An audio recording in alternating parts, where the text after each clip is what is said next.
Hi everybody, welcome back to Sports Card Connections, and we're going to do another Rookie All-Star team even though I said we weren't. Well, what happened was they were published out of order. The 1976 team was going to be the last one, but it ended up being published before two others. So in the meantime, I got the last card needed for the 1962, so let's do the 1962 team.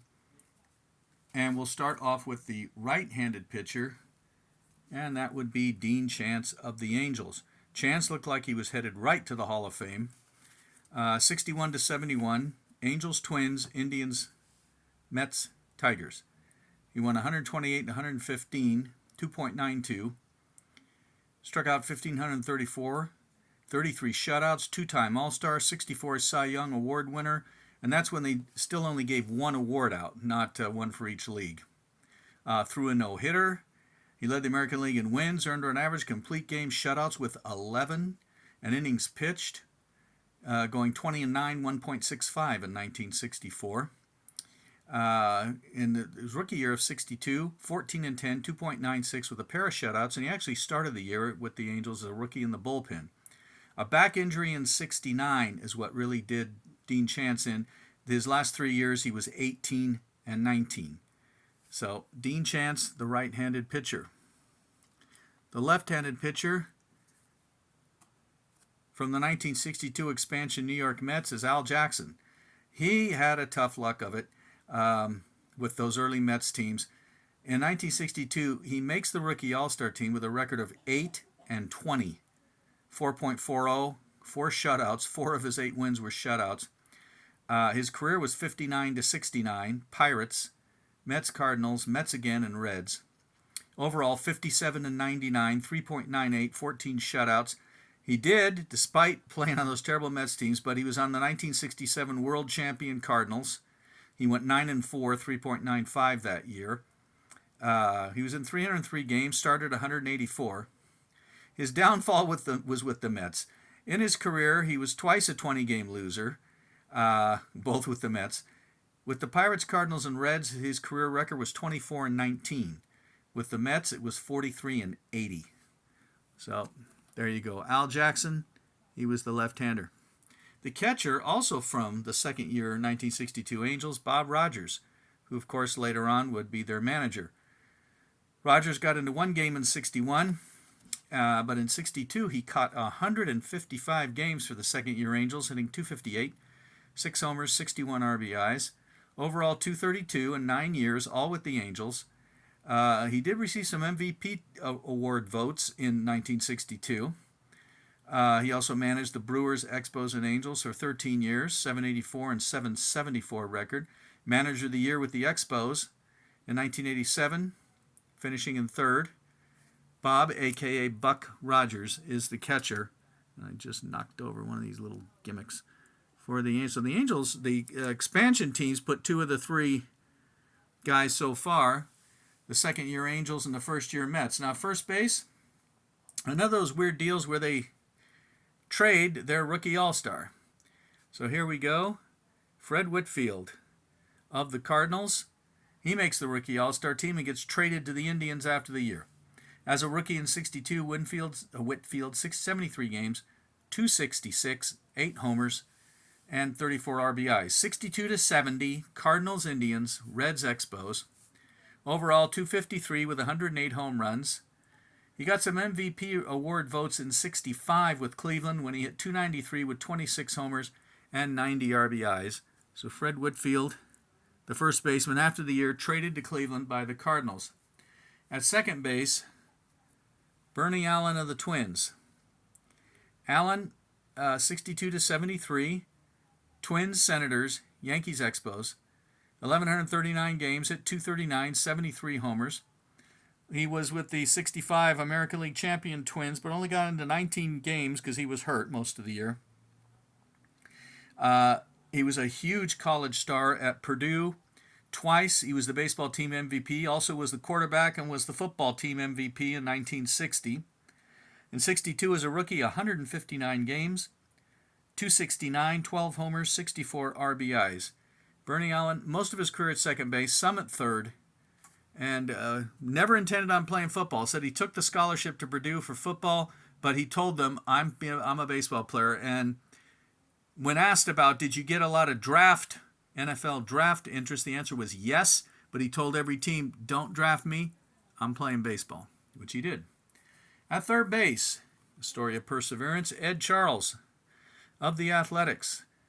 Charles, 147 games, 288, 17 homers, 74 RBIs for the Athletics. As a rookie in 62, it was his about 11th year, I believe, in professional baseball, 29 years old. He'd spent a long time in the minors, finally made it with the Athletics in 62. He played 62 to 69, Athletics and Mets. Overall, 263, 86 homers, 421 RBIs. 10 years, 52 to 61 in the minors, 1 year in the Army. And, of course, he was on the 69 world champion Mets. Went 2 for 15 with a double and a run score in the World Series. And those would be his last games. He would retire afterwards. But Ed Charles, very popular with the Mets. And was also known to be somewhat of a poet. And was very loved by the fans there. And just a real example of hard work and sticking with it. The shortstop is not a shortstop. That would be the Yankees' Tom Tresh. Now, Tresh, as you can see on the card, outfield. But what had happened in 1962 is the Yankees' starting shortstop, Tony Kubek, got injured, and Tresh was put in.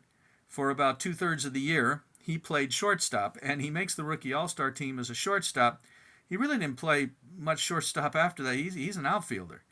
And in the 62, 157 games, 286, 20 homers, 93 RBIs. His career was 9 years, like Bob Rogers, 61 to 69, Yankees and Tigers. Tigers only the last half of his last year. Overall, 245, 153 home runs. He was the 1962 American League Rookie of the Year, a 3-time All-Star, 1-time Gold Glove. He did not play shortstop again until his last 2 years in 68 and 69, all in the outfield, 63 to 67. He was a member of 4 American League champions, the 61 to 64 Yankees, the 61 and 62 World Series winning Yankees. In the 62 World Series, he hit .321 in all 7 games. And Tony Kubek returned in time for the World Series, so Tresh was in the outfield by that time. He hit a big home run in the World Series against the Giants. Of course, his dad, Mike, had been a catcher in the 1940s. So Tom Tresh was the shortstop. Let's go to the outfielders. Manny Jimenez of the Athletics starts it off. Jimenez had a great rookie year in 62, 301, 11 homers, 69 RBIs, 139 games. Never came close to it again. Never played in 100 games in a year again. He was 62 to 64, then 66 to 69. All of 65 was back in the minors. Athletics, Pirates, Cubs.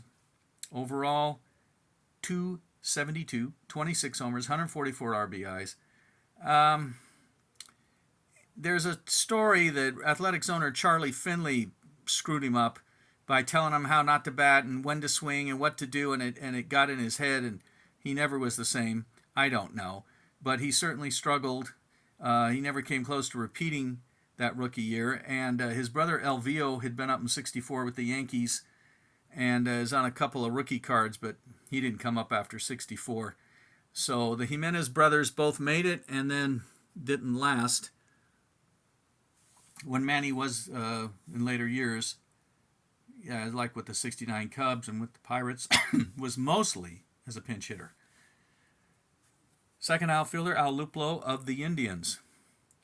Another guy that was his highlight was his rookie year, 97 games, 277, 14 homers, 45 RBIs. These are all career highs. In the next 5 years, he would hit 234, 111, 133, 251, and 195. 61 to 67, Indians, Mets, Pirates. Overall, in 481 games, he hit 235, mostly as a backup outfielder. 62 was his highlight as well, like Manny Jimenez. And the last outfielder is a guy that lasted a long time, and that would be Boog Powell. Boog came in. He wanted to play first base. They had Jim Gentile, who was an RBI machine.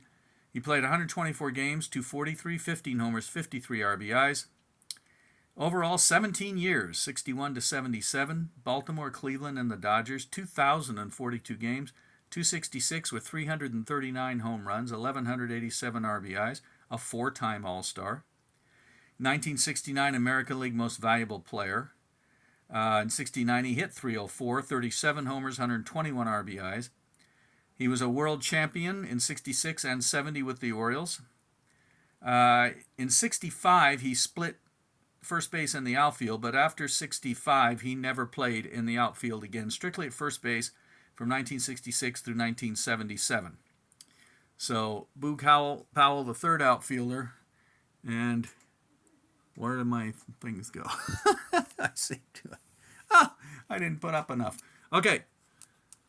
So, no, if I lean him, you know what'll happen. Down they'll come. So, Boog can just lay down.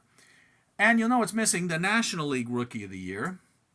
And that's because he didn't make the Rookie All-Star team, and that would be Ken Hubbs, the second baseman of the Cubs.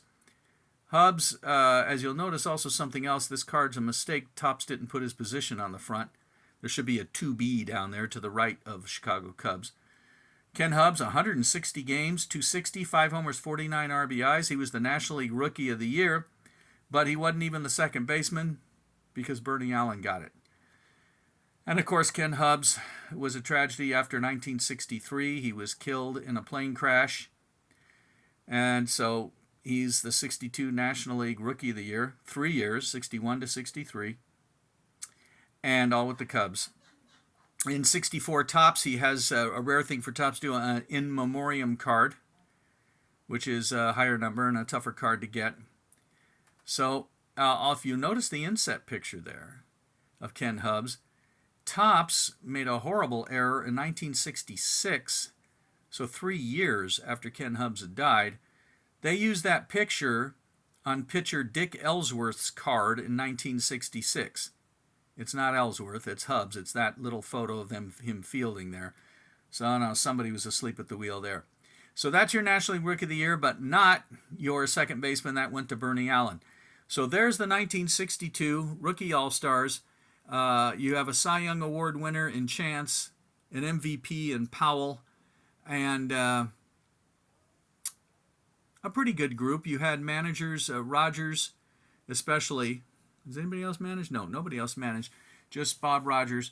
So an interesting group. That really will be the last Rookie All-Star team for a while because I'm missing a card, Pete Rose, to do the 1963 team. So next will be the World Hockey Association, and thanks for watching. Bye.